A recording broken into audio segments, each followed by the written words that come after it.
Nós, sempre no final do ano, nós fazemos essas inscrições de ministério.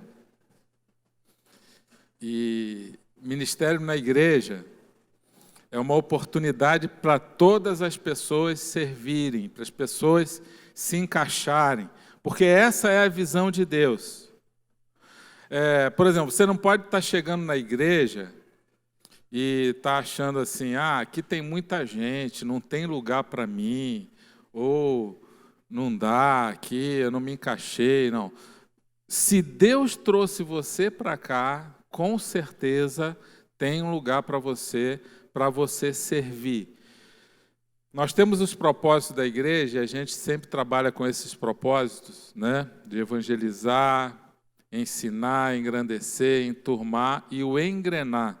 O engrenar está relacionado a esse servir, ou seja, você está engrenado em uma atividade, em um serviço na igreja, conforme os dons e talentos que Deus tem te dado.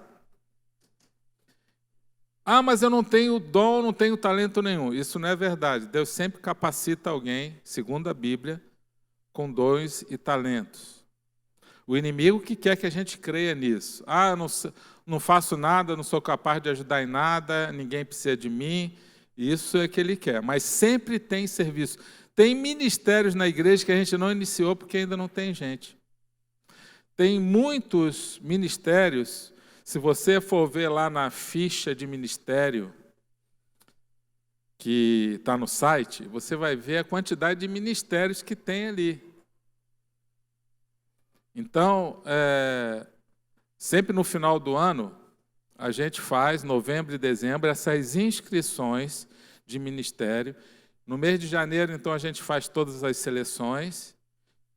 E fevereiro é o treinamento. A gente vai reunir as pessoas para treinar elas para o ministério no ano. É assim que funciona. Então, como é que você vai saber o que tem para você oportunidade de servir? Você entra lá no site e você vai ver lá todos os ministérios que tem disponíveis. Oportunidades para você servir, desde ensino de criança, música, vídeo, edição de vídeo, som, tudo. Tá? Por exemplo, no de música, cadê o Paulinho? Paulinho está aí? Pastor Paulinho? Tá. Música está lá, Paulinho? Tá, né? O que precisa na música? Tem vários pré-requisitos lá. Vários pré-requisitos. Um deles é saber cantar. Aí vai fazer o teste com o pastor Paulinho. Ele não faz milagre de conseguir afinar a pessoa, não. Você já tem que... Então, por que eu estou falando isso? Porque cada um vai ter um dom, um talento para alguma área. Tá? E ensino de criança, tem gente que não tem jeito para ensinar criança. Mas tem gente que tem. Inclusive, tem gente que tem habilidade para ensinar criança que não sabe que tem. É muito comum, já aconteceu aqui. A pessoa começa a falar para as crianças, a criança fica com o olho vidrado, vai me colocar para falar para a criança. Eles não param quieto. Eles ficam brincando, dá vontade de brigar com eles. Eu não tenho dom para falar com criança. Agora, coloca uma jovem ali, que esses dias eu estava vendo ela ensinando, as crianças tudo quietinha, comportada, de olho vidrado, um outro jovem também. Porque no reino de Deus é assim. Nem todos sabem fazer tudo. Deus faz de propósito. 1 Coríntios 12, o apóstolo Paulo explica sobre isso. Ele compara a igreja de Cristo com o corpo humano. Cada membro tem uma função. Um precisa do outro. E a gente não pode, ele falando, olhar para um e dizer, eu não preciso de você. E ele compara. O olho não pode chegar para o ouvido e falar, eu não preciso de você. O ouvido não pode olhar para a boca e falar, não preciso de você. Um precisa do outro, porque cada um tem uma função no corpo de Cristo. Ontem eu estava conversando com a Claudinha, vários ministérios funcionando ao mesmo tempo, e a gente vendo aquilo acontecer, tinha os jovens funcionando, o culto lá na igreja em Toledo, que a gente quer iniciar lá, funcionando. O brechó, quem já foi no brechó aqui, missionário? Né? Que legal aquele brechó lá.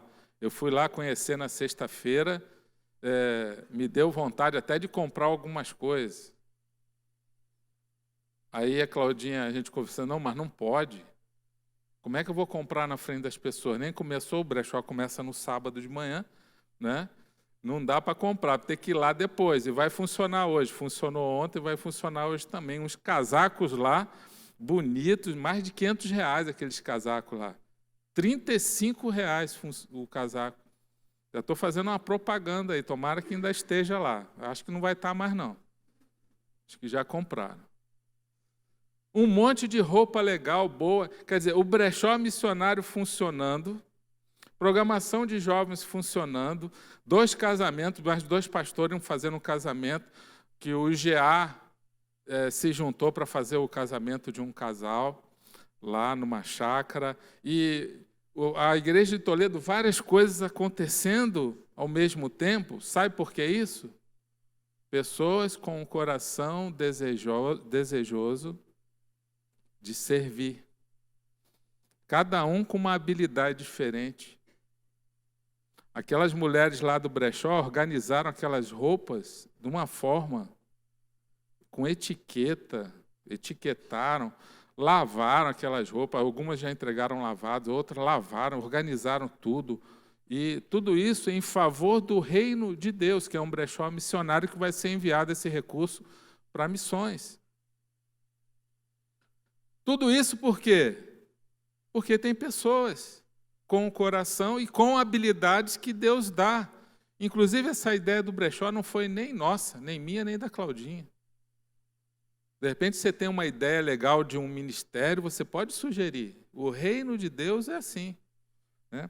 Então, nós sempre fomos conhecidos aqui entre nós como uma igreja servidora, uma igreja que ama, e a gente não pode perder esse foco, nunca. Porque servir é um ato de amor. E nós queremos servir como Jesus. Por isso nós vamos compartilhar essa palavra hoje, para a gente lembrar como que Jesus serve, como Ele serviu, como Ele nos ensina a servir. Por isso, abre a sua Bíblia em João capítulo 13. João 13, do 1 ao 17.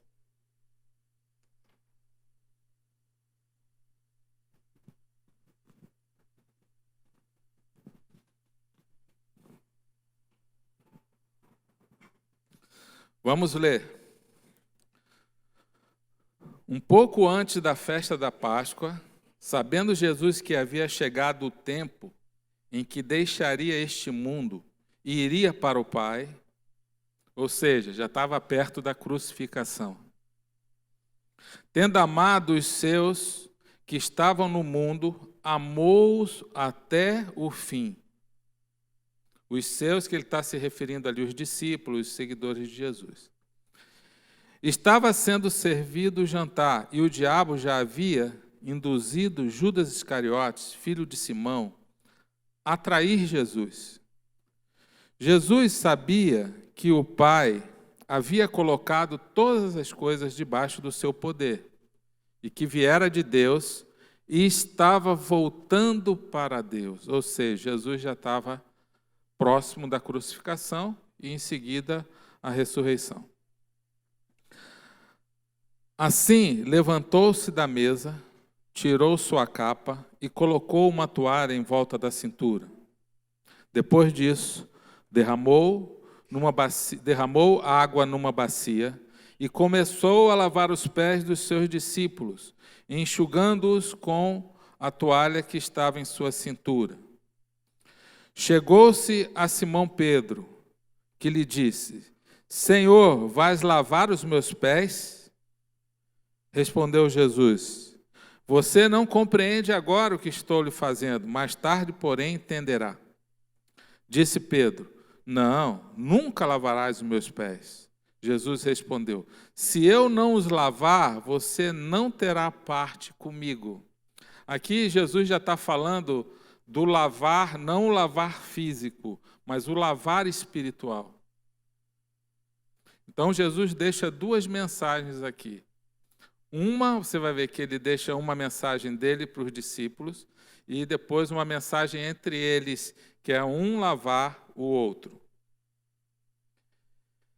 Respondeu Simão Pedro: então, Senhor, não apenas os meus pés, mas também as minhas mãos e a minha cabeça. Ou seja, Pedro era aquele cara, não, se é para ficar fora, então lava tudo.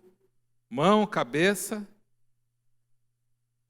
Respondeu Jesus: quem já se banhou precisa apenas lavar os pés. Todo o seu corpo está limpo. Vocês estão limpos, mas nem todos. O que Jesus está falando aqui? Esse banhar aqui, agora é o banhar espiritual. Precisa apenas lavar os pés, quem já se banhou. Porque o judeu é assim.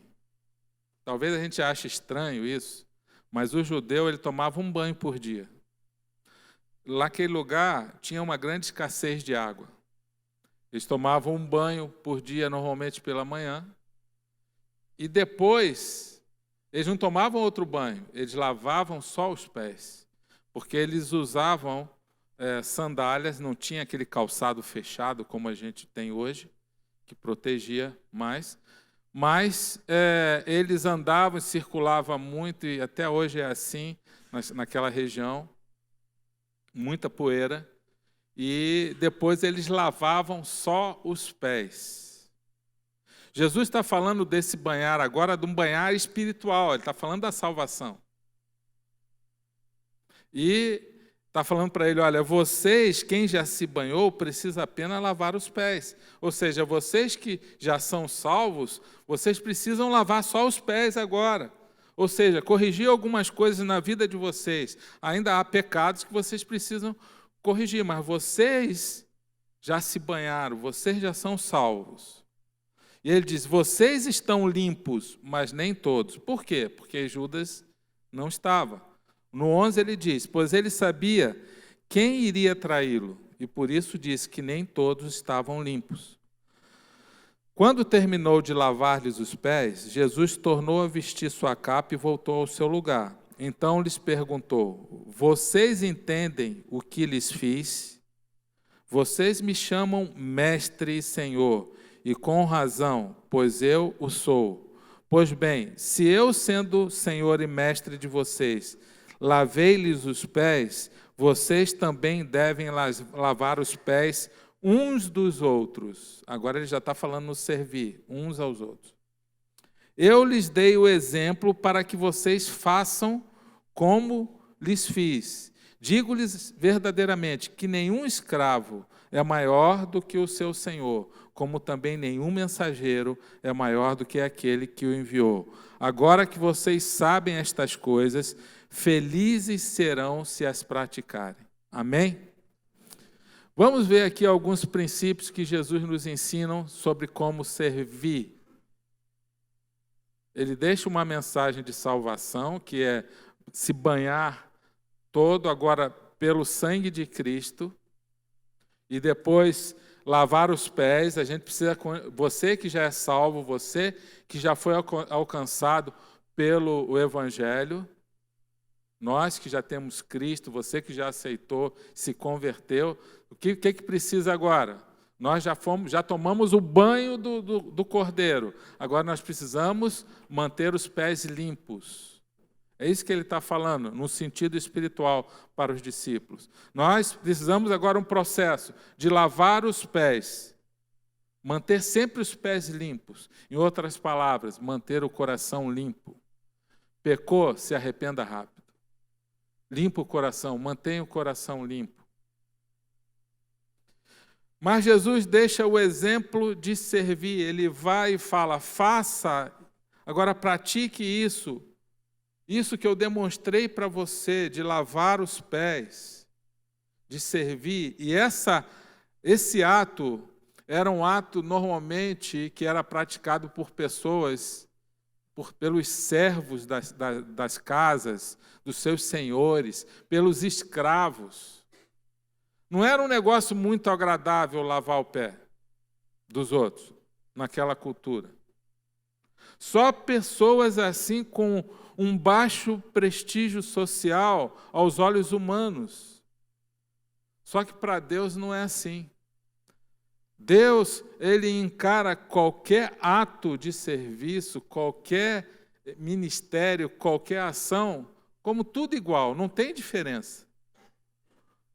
O que ele vai enxergar, na verdade? A motivação no coração. Por que eu estou fazendo isso? Vamos supor que eu queira lavar o pé de alguém, fazer um ministério, fazer um serviço mais simples, onde só pessoas humildes fazem.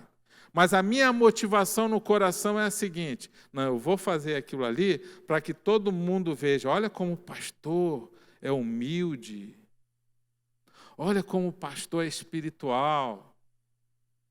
A motivação minha não é agradar o Senhor, é querer a glória para mim. Deus enxerga cada motivo de coração e não o serviço em si.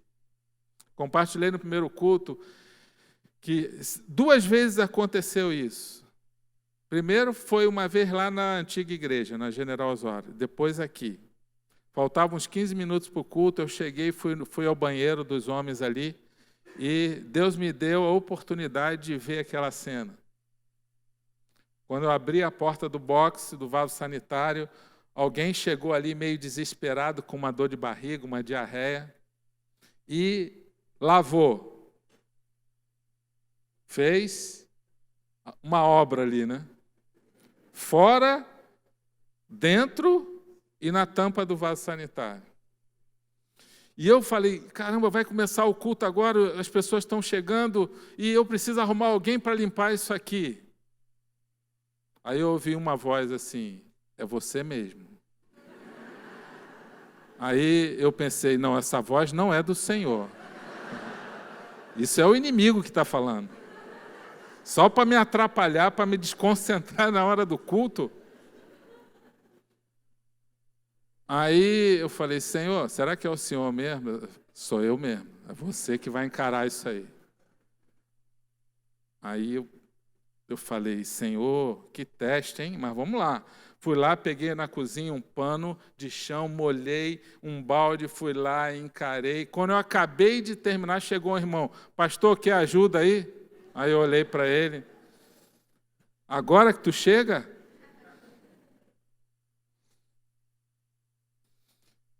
Eu pensei em passar para outro aquilo ali, podia ter até passado. Mas eu creio que Deus queria treinar em mim também, porque todo o serviço, e eu aprendi a fazer muito isso no Exército. Quem serviu o Exército aqui, eu entrei no Exército com 16 anos na Academia Militar. Fiquei período de internato, 7 anos. Quem limpava banheiro são os cadetes que limpam. Apartamento, isso aí não era problema para mim. Aliás, nas Forças Armadas, para ele poder chefiar, ele vai ter que fazer tudo que o outro menor faz, que o outro com menos graduação. É assim que funciona. Isso nunca foi problema para mim. Mas só que com o tempo a gente vai deixando de fazer algumas coisas e a gente começa a pensar, isso não é mais para mim. Já percebeu isso? No reino de Deus não é assim. Tudo é para todos. Se precisar carregar um peso, a gente carrega, e a gente ensina isso para os pastores também. Para os líderes de GA, que são exemplos aí. Né? Se precisar, líderes de ministérios também. Se precisar limpar, a gente limpa. Se precisar carregar um peso, a gente carrega. Não tem esse negócio. No reino de Deus é assim. Jesus dá o exemplo, ele vai para uma atitude, para um serviço, na verdade, que ninguém quer fazer. Porque aqueles discípulos estavam lá. Por que eles não tomaram a iniciativa e falaram, Senhor, vamos lavar, posso lavar o pé da galera aí? Quem que teve que tomar a iniciativa? O Senhor Jesus. Ele que foi lá e tomou a iniciativa. Então, primeira coisa que a gente vê aqui, são 5 princípios que eu quero deixar. Primeira coisa que a gente vê é uma ação, uma atitude. O reino de Deus é um reino de atitudes, não é só um reino de teoria, onde a gente fica pensando que vai fazer e nunca faz. É o procrastinador, sempre está empurrando as decisões importantes que tem que fazer. Ou então passa para outro. Ou então é sempre culpa de alguém. E é ele que tem que tomar atitudes, a ação tem que ser dele, e ele não toma a atitude, não toma a ação. Ele quer sempre esperar, ou então um dia eu faço, eu vou conseguir, eu vou fazer. Sinceramente, esse final de ano, início de ano e tal, a gente sempre faz projetos e planos. Quem normalmente faz isso aí? Está aqui, faz projetos. Você faz? Quem já fez vários projetos e planos e não conseguiu cumprir? Viu que as nossas aflições são as mesmas? Que a Bíblia diz? Quem já fez um plano de fazer dieta, emagrecer?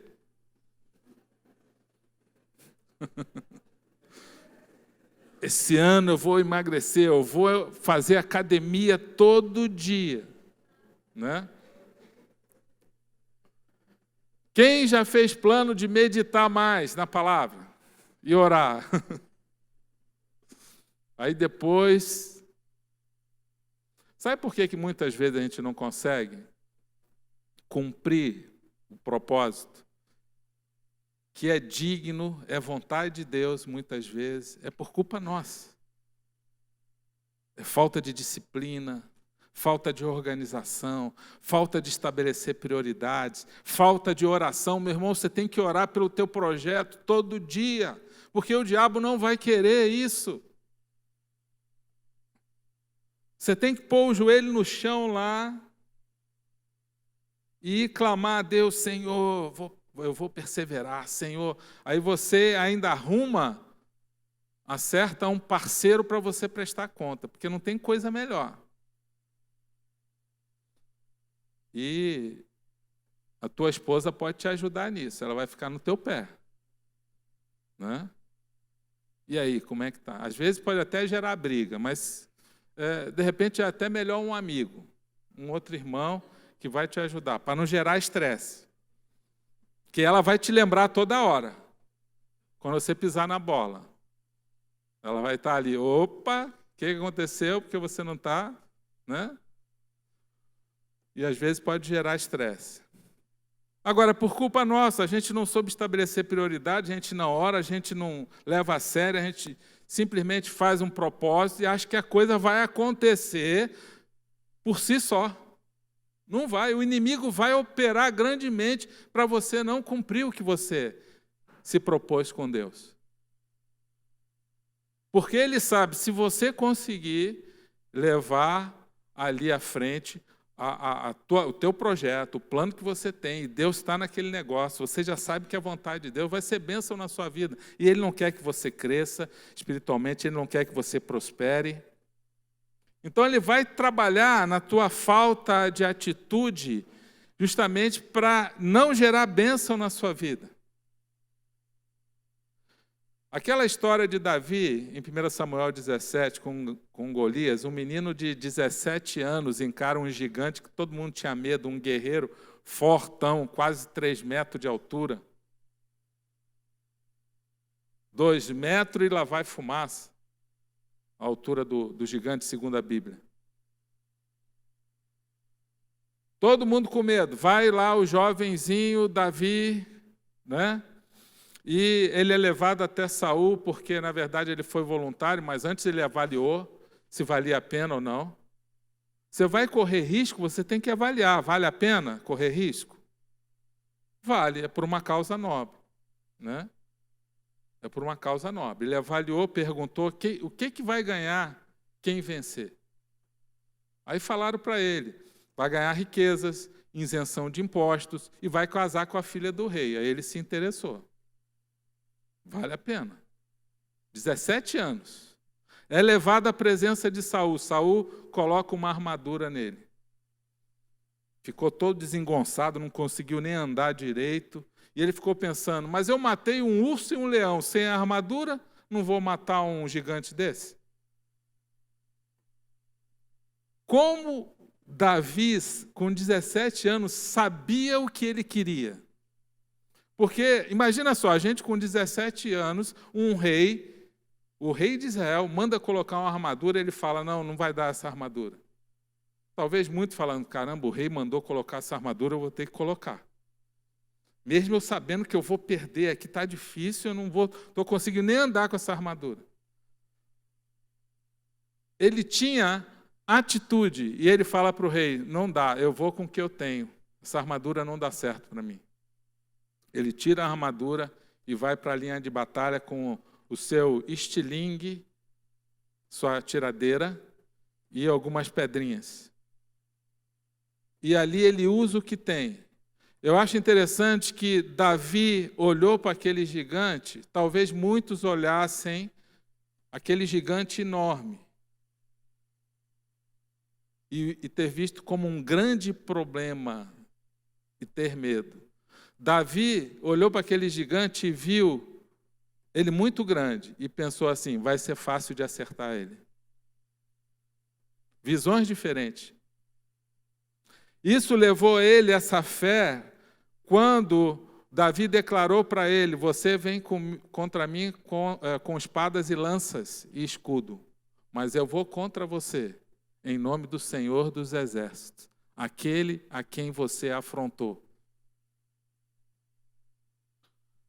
Atitude, a Bíblia diz que ele ficou na linha de batalha e de repente ele correu em direção ao gigante, com uma tiradeira na mão, e dá um tiro com uma pedra, aquela pedra crava na testa do gigante. Para uma pedra cravar na testa, tem que ter uma força sobrenatural. Não foi só a força da tiradeira. Sabe quem colocou força naquela pedra? Diga quem? Nosso Deus Todo-Poderoso. Sabe o que ele está nos ensinando? Ele está falando, tenha atitude, tenha ação e deixa o resto comigo. No servir também é assim. Às vezes a gente fica pensando, será que eu vou conseguir? Será que eu vou ser capaz? Eu vejo muito isso aí, até alguém para liderar. Para liderar. Deus vai usar o que você tem. Eu lembro quando a gente foi desafiado a iniciar a igreja. A gente sempre foi ali cristão, ajudando, servindo, auxiliando os pastores, mas eu não era pastor, eu nunca me imaginei estar à frente de igreja. Quando surgiu a oportunidade, esse desafio de iniciar a igreja lá na nossa casa, há 15 anos atrás, e alguns estavam lá, que estão aqui. Né, Célia? Célia estava lá, estou vendo a Célia daqui, fiel a Célia, 15 anos. Quem estava lá no início aqui? Tem mais alguém? Só você, Célia. Que bênção, né? Olha quanta gente chegou depois disso. Mas eu pensei, quem sou eu para liderar a igreja? Nem pastor eu era. Não, será? Claudinha, que loucura é essa, Claudinha? Não pode. Eu vou começar a igreja, e se ninguém for para a igreja? É o que às vezes alguns líderes de grupo pensam. E se ninguém quiser o meu grupo? Tem algum líder de grupo aqui? Quem já pensou isso aí? Sinceramente. Já pensou? É normal, porque eu pensei também. Sabe o que o Espírito Santo me falou? Ensina o pouco que você sabe. Tenha atitude e deixa o resto comigo. Sabe por quê? Na obra de Deus é assim. Deus olha o coração. E aí, conversando com a Claudinha, a gente aceitou o desafio, a gente está aqui há 15 anos, e a gente veio para Cascavel ficar 2 anos, e a gente já está há quase 20 anos aqui. 19 anos. Porque Deus é o dono da nossa vida. Ele faz o que Ele quiser com você. Mas a gente sabe que o final da história vai ser bênção, porque é Ele que está no controle. Por mais tempestades que você passe, por mais dificuldades, Deus está no controle e Ele fala, meu filho, tenha atitude, confie e deixa o resto comigo. Faz só a sua parte. Obedeça, seja fiel, me honre, honre os seus irmãos e deixa o resto comigo, que eu é que vou fazer aquilo que você não tem poder para fazer. Amém? Na obra de Deus é assim, isso é maravilhoso porque acontece. Acontecem os milagres a todo tempo, a gente vê. Segundo, Jesus nos ensina a humildade, lavar os pés, era uma prática de escravos, pessoas sem importância social, aos olhos do mundo, mas Deus não pensa assim. Para Deus tudo é importante, desde limpar o banheiro, desde limpar o salão, desde o estacionamento. Uma pessoa confidenciou para mim essa semana, falou, sabe o que me impressionou muito na igreja? Que eu passei aqui na igreja, e eu vi um médico, que eu sei que ele é médico, com um colete de estacionamento. E lá, ajudando a estacionar os carros, cuidando. E eu falei, espera aí, tem alguma coisa estranha aí. Tem alguma coisa errada. O outro que passou aqui viu um dos pastores nossos com um colete de estacionamento. Também ficou impactado. Aí veio para a igreja aqui. O outro veio para a equipe de limpeza da igreja. Chegou aqui, tinha um empresário, que ele não faz em casa isso, porque ele paga a gente para fazer em casa. Ele não precisa fazer em casa, ele tem ajudante em casa. E ele fazendo aqui na igreja. Aí o outro olhou, ficou até constrangido. Porque o cara tem recursos e ele não precisa, mas ele está fazendo ali porque ele quer estar no meio dos irmãos. Jesus era mestre e Senhor, ele não precisava fazer aquilo, mas Jesus deu o exemplo, falou, não, eu quero estar aqui, eu quero estar servindo, eu quero ter esse coração servidor, eu quero também fazer. Humildade. O que Deus faz quando a gente é humilde? Ele exalta, ele promove. Mas entenda uma coisa, Deus conhece o coração.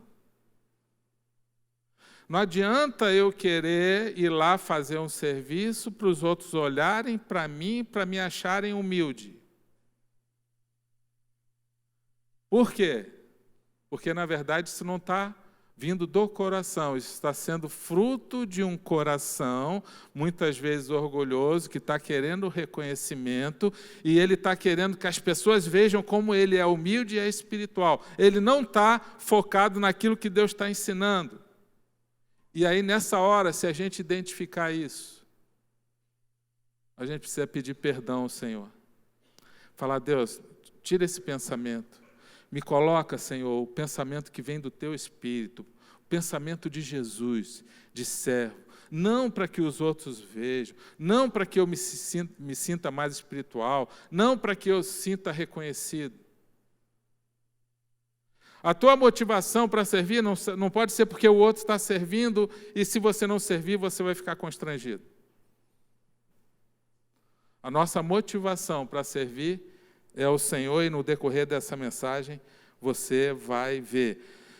Filipenses 2,7 diz assim, mas esvaziou-se a si mesmo, vindo a ser servo, tornando-se semelhante aos homens, e sendo encontrado em forma humana, humilhou-se a si mesmo e foi obediente até a morte de cruz. Paulo está falando do Senhor Jesus. Você se esvazia de si mesmo e você está ali servindo com um propósito maior de abençoar vidas. Terceiro, Jesus nos ensina, além da atitude e humildade, ele nos ensina que servir é uma prova de amor. Lá no início do texto ele fala aquele amor a todos. O servir é uma prova de amor. Você serve porque você ama. E não é o contrário, você vai servir para se sentir amado. A consequência do nosso amor é o servir, é se doar aos outros. Todo serviço, todo ministério na igreja é para alguma pessoa. O primeiro e maior mandamento, a gente sempre fala aqui, amar o Senhor com todo o coração, alma, força e entendimento, com tudo que a gente tem. Ah, Deus, eu quero te amar, mas Deus está lá no céu. A gente tem como ir no céu agora? Não. Então, como é que a gente ama a Deus? Jesus fala, duas formas. Você quer amar a Deus? Duas formas. Primeiro, João 14, 21. Aqueles que me amam, obedecem os meus mandamentos. Obedecer princípio de Deus é prova de amor. Obedecer os mandamentos é prova de amor. E ele fala, vocês me amam quando vocês se amam. 1 João 4, 20. Vocês querem me amar? Então se amem. Sirvam um ao outro. 1 João 4,20 fala exatamente isso, que a gente não consegue amar a Deus a quem a gente não vê. Né? E aí a gente tem que amar o nosso próximo que a gente vê. Se a gente não amar quem a gente vê, a gente não vai conseguir amar quem a gente não vê, que é o próprio Deus. Esse é o princípio de Deus. Então, todo ministério na igreja é com o propósito de amar pessoas. Por exemplo, lá no berçário. Quem está com algum bebê no berçário aqui? Levanta o braço. Alguém está cuidando do seu filho lá, demonstrando amor pela sua criança. Pessoas que foram treinadas para isso, demonstrando amor por você, para você poder estar aqui. Quem está no estacionamento, quem está fazendo lá o suco da Nova Kids, quem está ensinando as crianças. Todo mundo que está envolvido, quem veio para o louvor e ficou treinando ontem, no sábado à tarde, enquanto você estava descansando, eles estavam ensaiando aqui. Quem vai participar do sonho de Natal durante 3 meses ensaiando, por amor a quem? Amor a Deus, mas amor às pessoas que vão ouvir essa mensagem e vão se converter. O reino de Deus é um reino de servos, onde todo o tempo a gente está servindo. Agora, qual é o mistério? É servir como Jesus. Quando a gente serve como Jesus, a gente encontra um equilíbrio para nós. O que não pode acontecer? É eu querer servir por vaidade, é eu querer servir para ter reconhecimento, ou eu querer servir só para estar de olho na recompensa. Deus conhece o nosso coração, amém? Todos nós precisamos ser servos como Jesus. Pedro ficou muito aborrecido com Jesus num determinado episódio, em João capítulo 21, já ali próximo, no finalzinho do livro. Jesus chega para Pedro e fala, Pedro, tu me amas? 3 vezes faz a mesma pergunta. E ele falou, sim, Senhor, eu te amo. Aí ele falou, então cuida das minhas ovelhas. De novo, Pedro, você me ama? Ele, sim, Senhor, tu sabes que eu te amo. Então, cuida das minhas ovelhas. Aí na 3ª vez, Jesus faz a mesma pergunta, Pedro, tu me amas? Aí a Bíblia diz que Pedro ficou chateado, aborrecido.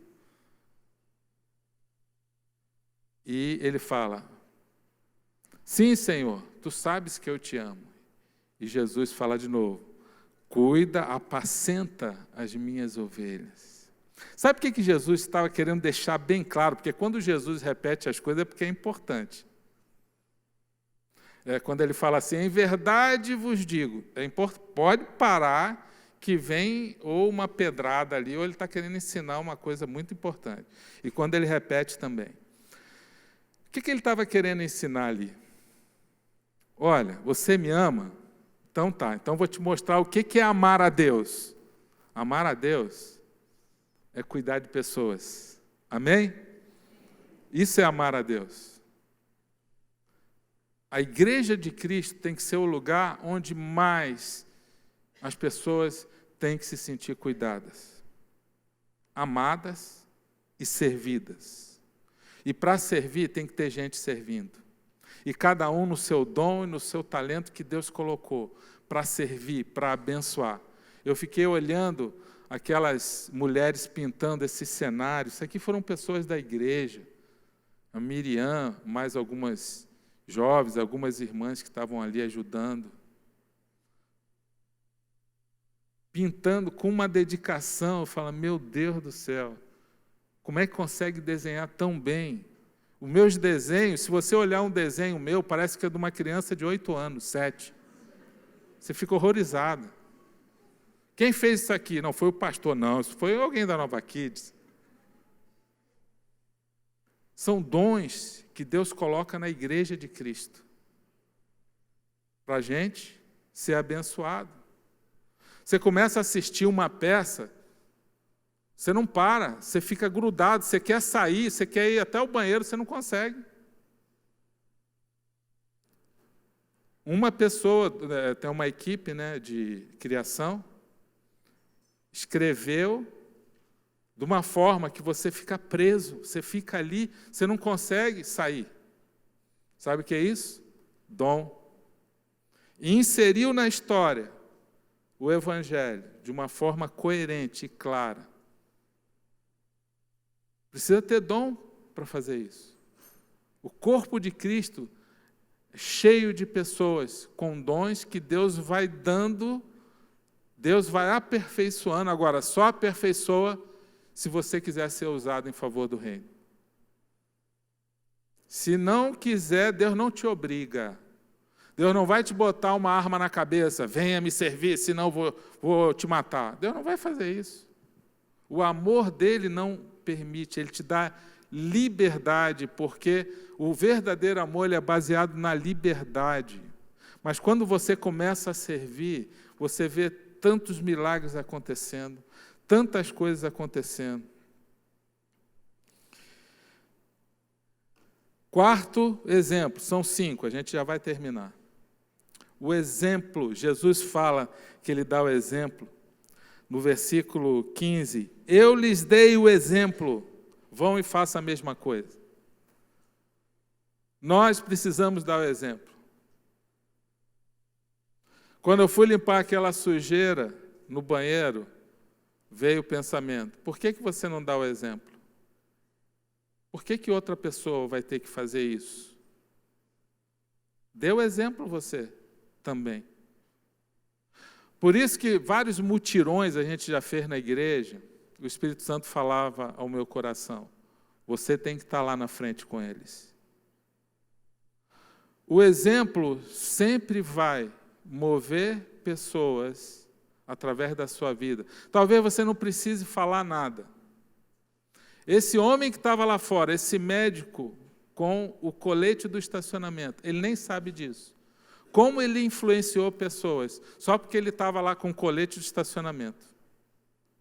Sabe o que é isso? O exemplo. Deus, ele usa o exemplo para influenciar pessoas para o reino dele, a começar em casa, meu irmão. Os filhos estão olhando para nós, vamos ver se Deus é importante mesmo para o meu pai. Porque o filho, ele está olhando para a gente. E aí, muitas vezes, o pai fala, filho, você tem que ir na igreja, ou então, para de fumar, e ele fuma. O exemplo, ele arrasta pessoas e tem um poder de persuasão muito mais forte do que somente palavras. E para a gente terminar, a obediência. No versículo final do texto, no versículo 17, Jesus diz assim, agora que vocês sabem estas coisas, felizes serão se as praticarem, obedeça. Vão agora, vocês já sabem o que tem que fazer. Vocês têm que servir uns aos outros, lavar os pés uns dos outros. Vocês têm que fazer ministério. Agora vocês vão e obedeçam, pratiquem estas coisas. É o que Jesus está falando. E nesse versículo ele já coloca uma promessa, porque Deus sabe que a gente gosta de recompensa. Não é para a gente ficar só interessado na recompensa, mas é motivação. Uma vez um irmão falou para mim aqui, pastor, eu não concordo com isso, os adolescentes, para meditarem e para orarem, precisam de Beto Carreiro? Falei, olha, meu irmão, deixa eu te dizer uma coisa. Se for preciso para fazer esses adolescentes meditarem, orarem, santificarem a vida deles, a gente manda até eles para a Disney. Se for para transformar a vida deles, aí ficou parado me olhando. Disney, pastor? Eu falei, Se a igreja tivesse recurso para mandar, a gente mandava até para a Disney. Se for para motivar o coração, para transformar a vida, Beto Carreiro é pouco. Não, você não acha que a igreja está investindo um recurso? Meu irmão, a gente quer ver esses adolescentes, o ano inteiro, vocês não sabem como é que eles ficam, motivados. Eles ficam com o coração, eles conversando com um jovem que estava meio desanimado na fé esses dias. E eu não estava vendo ele mais no culto. Aí eu conversei com um pastor de jovem, falei, não estou vendo esse jovem, cadê ele, cadê ele? E aí eu chamei ele para uma conversa. E ele abriu o coração, tudo que ele está vivendo, porque jovem é assim, tem alguns momentos que eles têm crise. E ele falou, foi muito boa a nossa conversa, ele gostou muito, ele abriu o coração, orei por ele. E eu perguntei para ele assim, qual o teu momento da igreja, na tua história, porque eu te conheço há muitos anos, que mais marcou a sua vida? Ele falou, pastor, o que mais marcou a minha vida aqui na igreja foi no período que eu estava no Nova Teens, nos adolescentes. Com toda aquela empolgação, eu levava aquilo tão a sério. Aquele desejo meu. E ele foi para o Beto Carreiro, ele conseguiu cumprir todas as etapas. Aquilo me motivava tanto. Né? E quando ele foi para os jovens, ele caiu num grande erro, que ele começou a andar com más companhias. E ele reconheceu isso. A Bíblia diz que a má companhia corrompe o bom comportamento.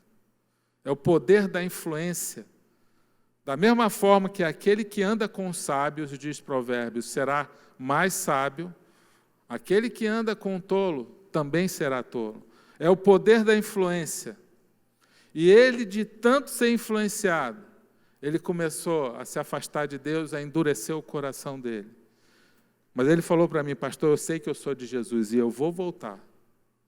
Eu vou voltar, porque eu sei o caminho. Eu falei, amém, glória a Deus.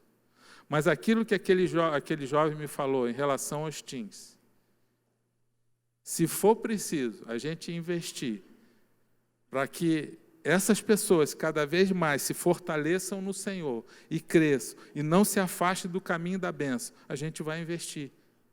Porque é pouco tudo que se faz com esse propósito. Amém? É pouco. É pouco, na verdade. Tem 3 promessas aqui. A primeira promessa, e a gente ama recompensa, João 13,17, no finalzinho Jesus diz assim, agora que vocês sabem estas coisas, felizes, diga, felizes, serão se as praticarem.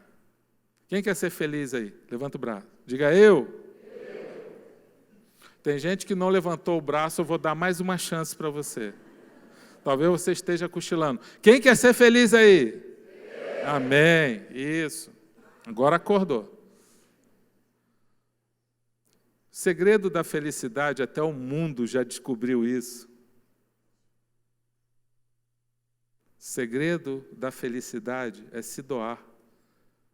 Quantos casos eu peguei aqui de pessoas que foram recomendadas por médicos, terapeutas e tudo mais. Olha, você precisa duas coisas, fora o remédio que você vai tomar.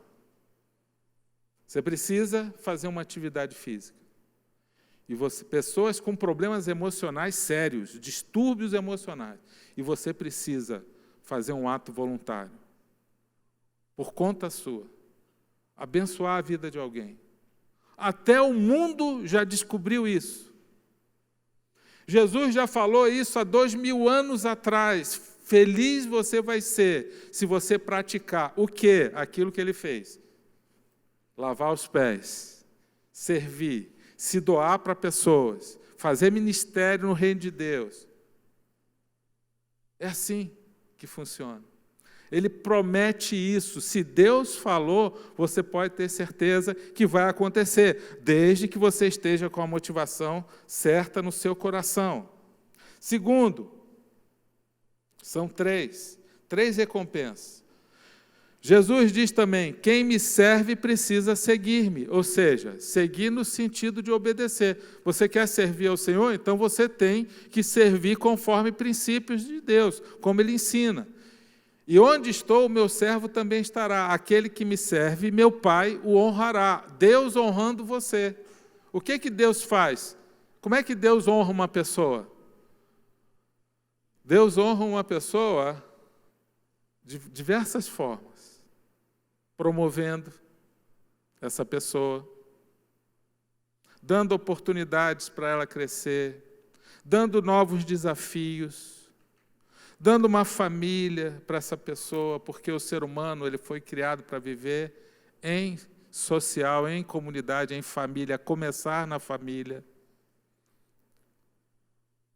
Se alguém não quer uma família, tem alguma coisa errada, porque o ser humano ele foi formatado no seu DNA para isso. A solidão é um dos grandes inimigos do ser humano, inclusive Satanás quer, a artimanha principal dele é querer isolar pessoas, para você ficar só. É uma estratégia maligna. Deus não. Deus te coloca numa família. Ele tanto ama pessoas que Ele deu o próprio Filho dele para ganhar um bando de filhos, uma família que somos nós. Ele ama a família. Ele criou a família.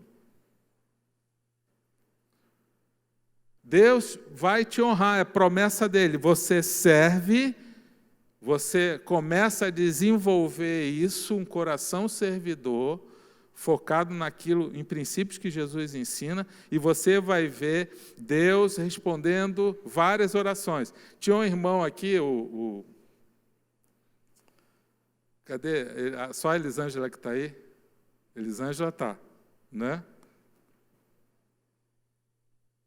Que é a esposa dele, o William. Alguns anos atrás ele estava desempregado. Chamei ele para conversar, ele falou, pastor, tem outros também aí. Eu falei, vamos juntar esse povo aí, todos os desempregados, vamos juntar eles. Vamos fazer uma reunião na igreja. Aí juntamos, entramos numa sala ali do lado e fizemos o seguinte desafio. Falei, olha, vocês estão desempregados. Isso não é da vontade de Deus. Por quê? No Salmo 128 diz, bem-aventurado aquele que teme ao Senhor e anda nos seus caminhos. Comerá do fruto do seu trabalho, será feliz e próspero. Então, vocês vão comer do fruto do trabalho, Deus ainda promete bênçãos de felicidade e prosperidade. Mas tem uma condição. Tem que temer ao Senhor. Como é que está o coração de vocês? Aí já tivemos um momento de oração ali, de confissão, de arrependimento e tal. Muito bem, agora nós vamos para o nosso desafio. Desafio vocês querem continuar temendo ao Senhor? Sim. Então vamos fazer ministério na igreja. Vocês estão desempregados, vocês vão ficar em casa à toa, corre o risco de ir para a pornografia, porque homem ocioso é uma praga. Não pode deixar homem ocioso. Homem ocioso, o dedinho dele já vai, né, quase no tecla no site pornográfico. Não pode. A gente tem até uma fórmula matemática, né? Homem mais ociosidade é igual a imoralidade. Cai na pornografia, vai ficar de bobeira, não sei o que, sem nada. Então tá, vamos fazer o seguinte, vocês vão servir na igreja e vamos ver o que Deus vai fazer. Vem para a igreja aqui, nós vamos inventar uns ministérios para você. Você faz isso, você faz aquilo, cada um vai fazer alguma coisa. O William até me lembrou no primeiro culto, ele foi empregado em uma semana, né? Uma semana. Depois ele passou num concurso, né? Logo em seguida. Todos conseguiram emprego. Tinha mais algum aí? Nesse grupo aí? Alguém que está aqui? Nesse grupo que a gente reuniu? Não, eu não lembro todo mundo. Mas teve um, o Gesiel, que ele não conseguiu emprego. Começou a demorar, Deus mandou ele para Curitiba e ele conseguiu lá. Tudo se cumpriu. Sabe por quê? Porque Deus honra os seus filhos. Deus só quis mostrar, eu falei, Deus, mostra só para eles o teu poder, que eles vão servir aqui, eles vão ajudar em tudo que precisa. Porque servir não é fazer só o que a gente gosta de fazer, é também. Mas servir no reino de Deus é fazer o que precisa para abençoar vidas. E, para terminar, a recompensa final, que é a herança. Todo mundo gosta de herança. Quem gosta de herança aí? Quem já ganhou herança? Não precisa levantar a mão, não, para ninguém te pedir. Senão vão te pedir dinheiro emprestado. Herança é um negócio muito legal. Alguém ralou e você ganhou. Olha que benção. Alguém suou, alguém trabalhou que nem um condenado para você e você ganhou de presente. Olha o que diz esse versículo. Tudo que fizerem, façam de todo o coração, como para o Senhor. Olha o detalhe, de todo o coração. Diga, coração. Motivação certa, por amor, fazendo o melhor que você puder, como para o Senhor. Você não está fazendo porque é para homem, líder de ministério, não, estou fazendo porque o pastor mandou e eu tenho que estar aqui. Não. Você faz, você pode até fazer porque o teu líder pediu, mas a motivação que Deus está nos ensinando é como para o Senhor e não para os homens. Ele está falando, você vai fazer o melhor que você puder, porque é para Deus. Sabendo que receberão do Senhor a recompensa da herança. Herança. Herança. Ó Deus, herança é uma benção. Alguém ralou, alguém suou, alguém batalhou e a gente recebe. É a Cristo Senhor que vocês estão servindo. É assim, é graça de Deus. É a Jesus que a gente está servindo, amém? Vamos ficar de pé para a gente encerrar esse culto.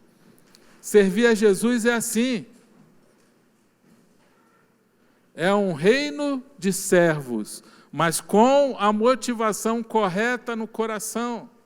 Se você tiver a motivação correta no coração, Deus vai honrar você, Deus vai abençoar você, vai ter recompensa para você, Deus promete felicidade, porque, na verdade, o ser humano ele foi feito, ele foi formatado para isso. Quando a gente faz um ato de amor para alguém, produz no nosso cérebro hormônios que nos abençoam, que geram vida, que geram paz. É assim, o ser humano foi formatado para isso. O nosso Criador sabe disso. Quando você está servindo num ministério na igreja, você está sempre abençoando alguém. Amém? Quando você for lá na ficha de ministério, se essa palavra te tocou e te encorajou, você que não fez a sua inscrição no ministério para o ano que vem, você pensa assim, antes de se inscrever, ora, fala com Deus, Senhor, onde que o Senhor quer me usar? Onde, Pai, eu posso servir para abençoar o corpo de Cristo, a tua igreja? Nós vamos louvar o Senhor mais curtinho, tá, Paulinho? E depois a gente vai orar encerrando. Bem, fecha falando com o Pai. Tenho certeza que você quer essas bênçãos do Senhor sobre a sua vida. Todos nós queremos ser felizes. Deus também quer ver os seus filhos felizes. Deus quer nos honrar. Deus quer nos abençoar com herança, com bênçãos. Ele promete isso. Se coloca diante do Pai agora com o teu coração. Se você está disposto a servir como Jesus, como prova do teu amor a Ele, com atitude, com coração, com o desejo realmente de agradar ao Senhor, faça um propósito com Ele agora, já para o próximo ano, de realmente se colocar para o Senhor, com esse coração de servo. Ele vai honrar você e vai te abençoar. Pai, nós oramos agora no nome de Jesus. O Senhor conhece os nossos corações aqui, cada pessoa, Pai. O Senhor sabe do desejo de cada um. Nos dê a oportunidade, Pai, de te servir. Senhor, nos coloca cada um, Senhor, no lugar que o Senhor deseja, no ministério, Senhor, que o Senhor deseja, segundo a habilidade e o dom de cada um, Senhor, para abençoar a Tua igreja, o corpo de Cristo. Não deixa nenhum de nós ficar ocioso, Senhor, mas nos incomoda, Senhor, com Teu Espírito, Senhor, que o Senhor manifeste graça sobre cada um de nós, de forma que as promessas se cumpram na vida de cada um.